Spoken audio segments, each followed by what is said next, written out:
everyone. Thank you so much for hopping on this episode of the GBA Talk Show, as well as the Blockchain Legal Institute Talk Show.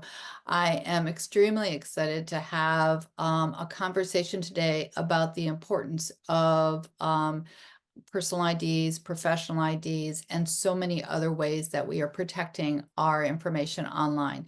The individual that will be speaking today actually is connected with the Government Blockchain Association and the organization has actually gone through the blockchain maturity model assessment process. So we're going to be chatting a little bit about that. And for those that do not know what the BMM is, there'll be links below so that way you can actually watch videos about it and submit for consideration and, do everything that you need to do to have your organization assessed to see where you are in the process of blockchain maturity. I want to welcome you today. How are you doing today? Thank you so much for hopping on. Hi, Jackie. Thank you for having me. So why don't you go ahead? I know your background is very diverse. You have done many things in your career, and I'm all about stories and where people are. So why don't you go ahead and share a little bit about how you came to the blockchain space and how you decided that this was an important area for you to kind of dive into career-wise and professionally. So why don't you share a little bit about that? And then we're going to share screen to show your company. Sure, definitely. Thank you, Jackie. So I'm Shiv Aggarwal. I'm the co-founder of EarthID, which is a decentralized identity platform. I'll come to that later, but talking about my historical professional this thing is that I come from a technical background. So I am actually the first engineer in my family, and then I'm the first person to basically travel outside India. So that is sort of puts a lot of pressure on me to sort of set a guiding beacon for my family and my future generations. But having said that, so I have worked in the technology space for over 15 years as a certified enterprise architect.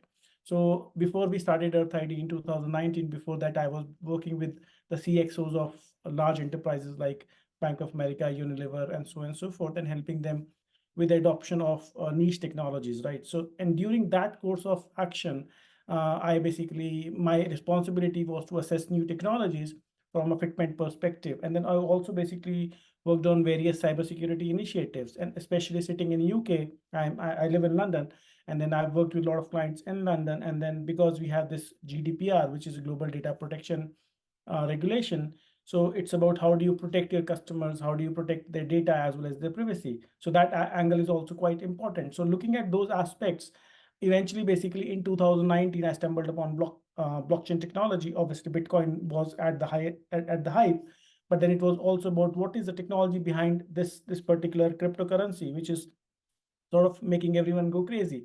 And as an enterprise architect, I started basically assessing blockchain technology, and that is when basically I came in touch with GBA. So I joined GBA as a member, but then eventually I became a chapter lead, the London chapter lead, and eventually I took over the responsibility of EMEA director as well. So I left GBA 2 years ago, but then I had a strong relationship with GBA during that period.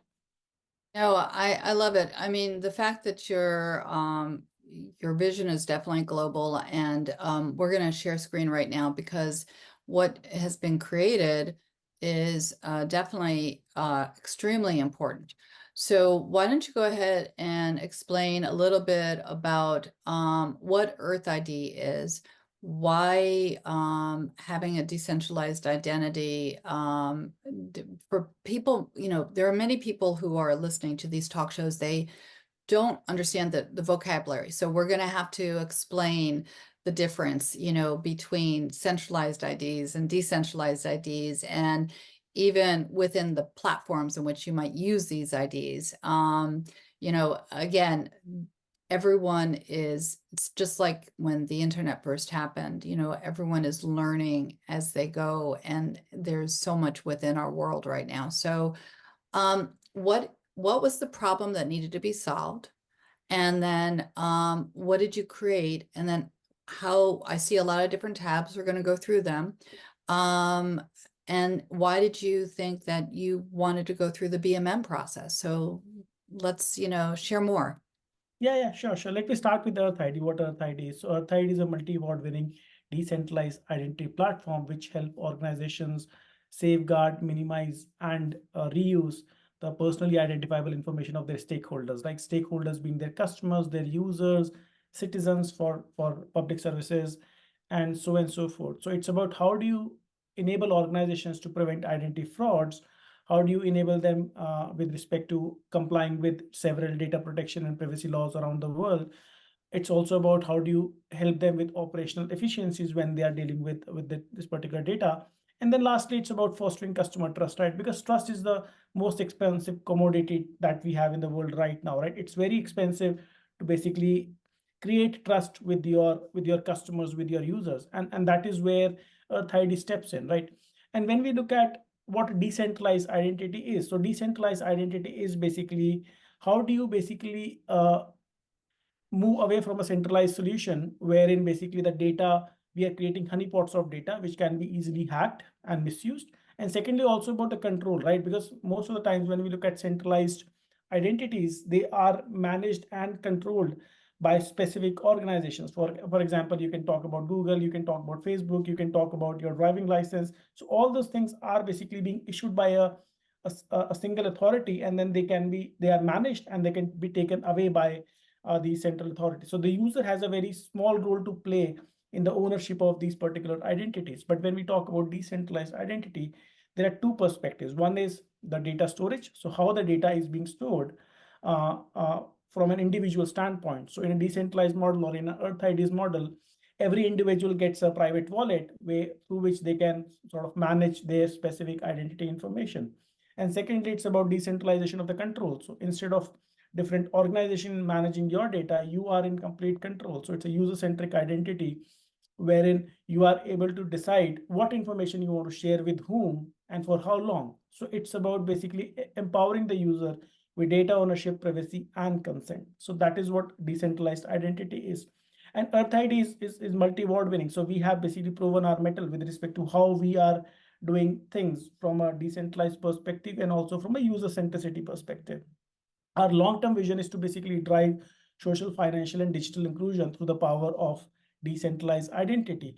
And our short-term mission is to basically create a digital identity platform or a decentralized identity platform, which is safe against the threats from generative AI and from quantum computing, right? Because right now what is happening is like these are the two main things that are happening in the industry, which are uh, putting a lot of security or cyber security to risk, because quantum computing can break any algorithm, and then AI, basically through AI you can spoof any system. So those are the things that we are focusing on. Those are really important topics that I think a lot of individuals are just starting to become aware of, because again, um, there are there's a spectrum of knowledge that's out there. There are those of us who are navigating the blockchain community. I'm sort of in the middle. You're on the more tech side, so you already have, looked at what are the problems. But then there's the other side of those that are just starting their journey. Right. And and so all of a sudden, a lot of the blockchain technology will start to be integrated within, so they won't even have to think about, okay, what is this? Because they're just going to naturally be using it. But you're already forward thinking, looking at, okay, for those new, they still have an ID, they have an identity. It's not like we might always be hybrid, paper and online. But if you are online, how much and what do you want to share? And like you said, who are you sharing it with? And then how do you protect it? And everything that's going on right now in the EU eventually spills over to other countries. So what you're doing by looking at, all the various factors really is going to help the communities that haven't taken that step yet. So I Definitely. see we have the solutions vertical where you talk about the platform, the compliance, and the features in the industry. We have the technology side, biometrics, distributed ledger, passwordless, zero knowledge proof.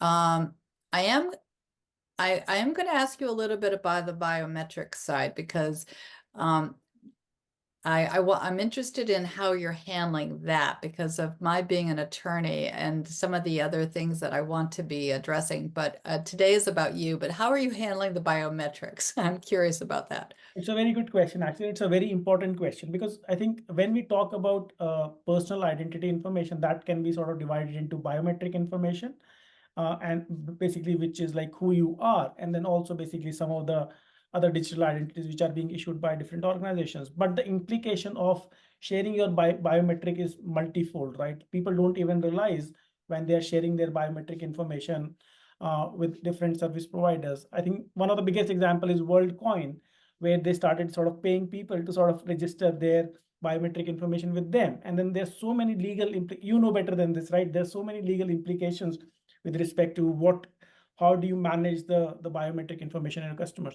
So this is where basically we are bringing the innovation to the table from the point of view that we call a concept of zero knowledge biometrics, which is about when you are basically when you are capturing the biometric information. Most of the existing solutions, what they do is like they capture the information and then they basically transmit it to a service provider or a server in the cloud. And then basically that is processed whenever it's needed. So the problem with that solution is that uh, when this biometric information is captured and being shared, it can be sort of hacked and then it can be misused for various different purposes. However, with our model, basically we do all the processing on the user device, and then no actual biometric information is translated or transferred to any third party services or servers. So that means is that the user is in complete control with respect to basically not transmitting any of their biometric information, and also being in general in control with respect to what they are sharing from their device. So that basically makes it very, very privacy preserving. And then it also has the explicit consent baked in so that the user is explicitly providing a consent with respect to what they are sharing and not. And then specifically about biometrics is that we make sure that the biometric is dealt in a way where basically there's no inherent trust. So basically we remove the need of the trust from the equation. And then also we are ensuring that the actual biometric information of the user is not being stored or not being processed. Interesting. So I'm going, for those that are on the audio side, the reason why I'm also explaining what we're seeing, definitely hop on over to the YouTube side, is there's an about vertical, which talks about the company, latest news and partners and resources, blogs and events. So explain a little bit about the blockchain maturity model process that you went through and why you decided to kind of participate in that. Explain a little bit about that. Sure, definitely. Let me first answer the why question. So, because as I mentioned, right? So now I have over 20 years of experience in the technology space, and then before we started EarthID, I was working in the enterprise space for around 15 years. And being an enterprise architect, our responsibility was basically to ensure that the solutions that we are building, they are fit for purpose, and also the vendors that we are involving, the IT vendors and any other service providers, they are also have basically maturity with respect to deliver a solution which is fit for purpose, right? It's because it has to be enterprise grade. And there are a lot of basically accreditations that exist for centralized solutions, right? But nothing exists in the blockchain space or in the Yeah. decentralized space.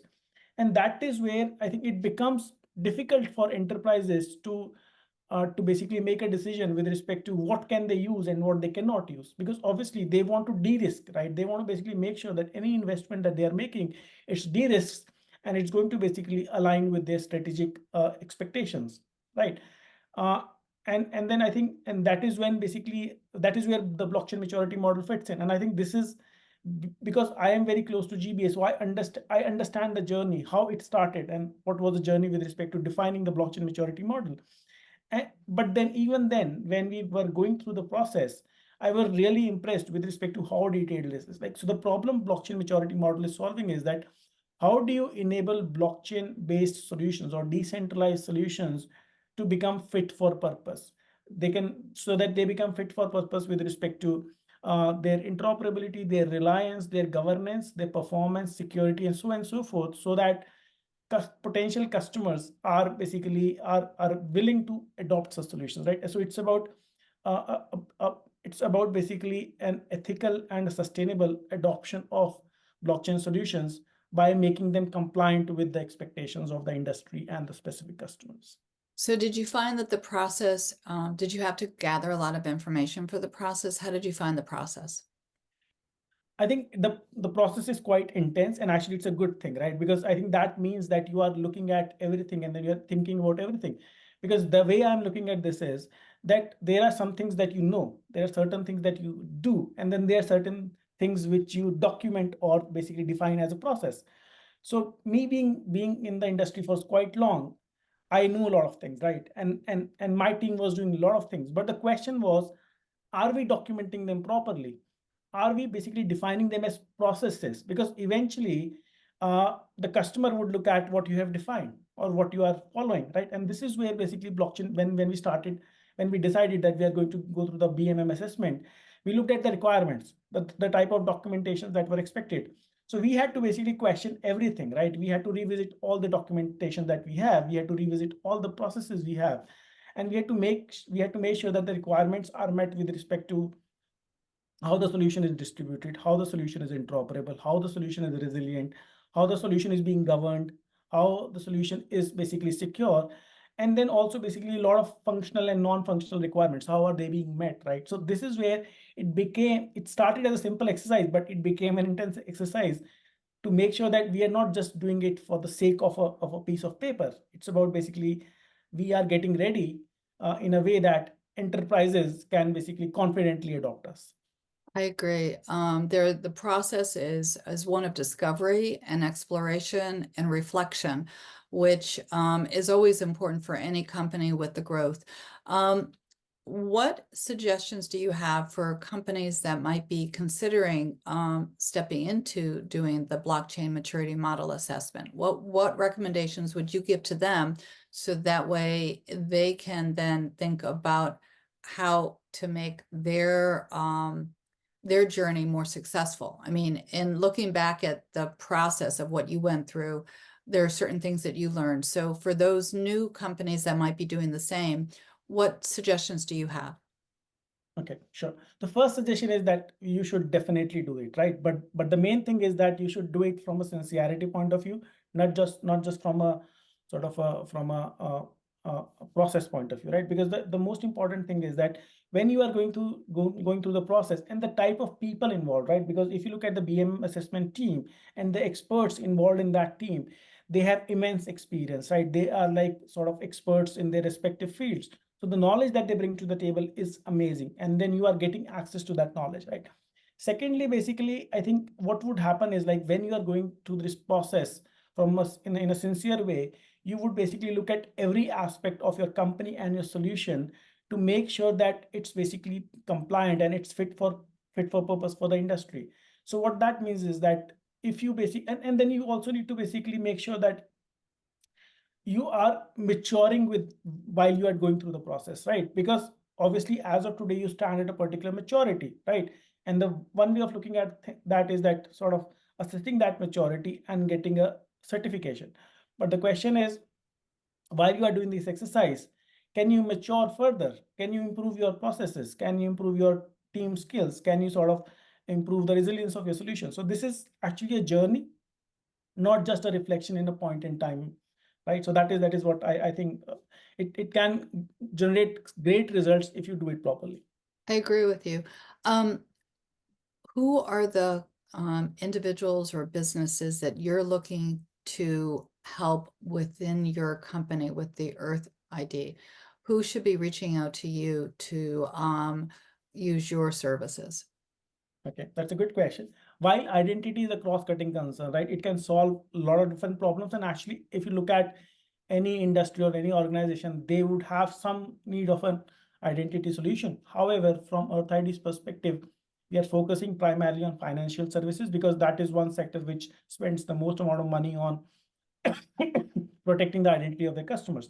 Secondly, public sector, because obviously public sector is dealing with a lot of identity information about the citizens or their customers. And lastly, we are also focusing on the education. So these are the three sectors that we are primarily focusing on. And they are huge because you know, when you look at all those areas, like you said, they're working with massive amounts of information, dealing with large groups of people. And those are the areas that really need to be protected. But I would ask that anyone that's listening, as an individual, as a citizen, you need to also educate yourself as to all these areas, because even if the entities that you're working with are not looking at them, you need to know how to protect your own personal identity. So it's really important, for you to explore, what we were talking about today from your own personal identity. It might not just be the corporate side that has to look at this. You as an individual needs to be learning how to own your identity and protect it as well. Any last minute thoughts that you want to share before we log off? Yeah, sure. I think my final comment would be that I think when we think about digital identity, it's about basically about accessibility, it's about inclusion, and then it's also about basically data protection and privacy. So it's important that organizations as well as individuals, as you rightly said, right, we need to educate ourselves to make sure that we are adopting a solution which basically ensures that the data is protected, the customers are protected, the people are protected, and then basically the services are fit for purpose. I could not have said that better. And as I always say at the end of all the shows, be kind to yourself, be kind to others. We're all part of one world. We're all so interconnected. Everyone definitely like and subscribe for this episode. Share it with others that you know, so that way they have this information, both about EarthID as well as about the blockchain maturity model assessment process.